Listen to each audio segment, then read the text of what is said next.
Dans le bureau B19, je suis bien lotie. Je pourrais être à l'accueil.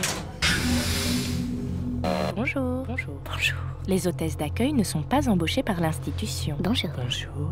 L'institution les loue à une entreprise. Bonjour. Bonjour. Quand une hôtesse n'est pas assez souriante, ou rapide, ou ponctuelle, l'institution ne la licencie pas.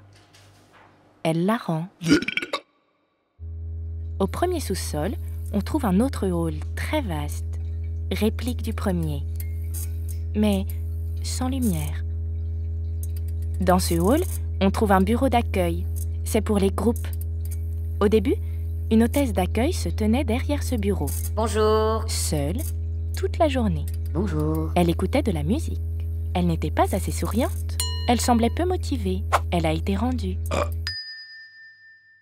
Ce sont les avantages de l'externalisation. D'ailleurs, l'institution pense à externaliser beaucoup plus de services.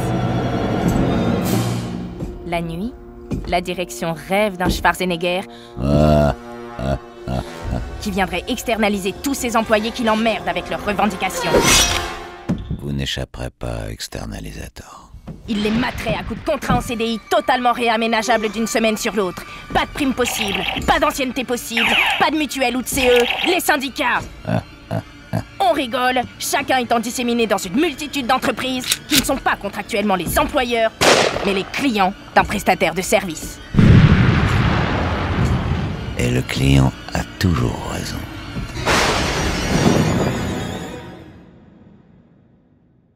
L'entreprise de négrier qui loue les agents d'accueil est une sorte d'entreprise idéale.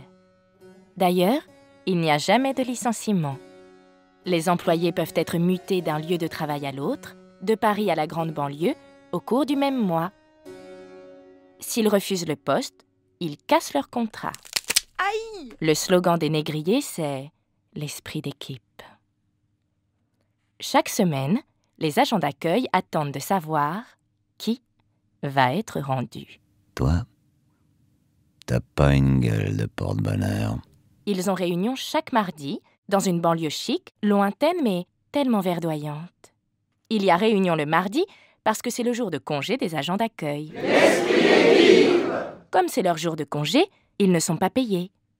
Alors, on leur annonce leurs nouveaux emplois du temps et les noms de ceux qui ont été rendus.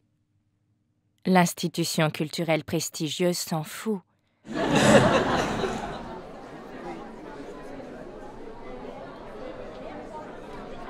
Chaque début de saison, l'hyperchef M. Tratarata, un nom prestigieux, reçoit les hôtesses avec un discours sur la joie qu'il a à collaborer avec elles.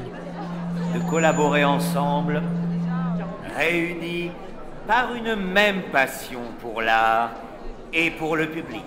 Il reste totalement amnésique sur les avantages sociaux des autres employés. À chacun selon son mérite.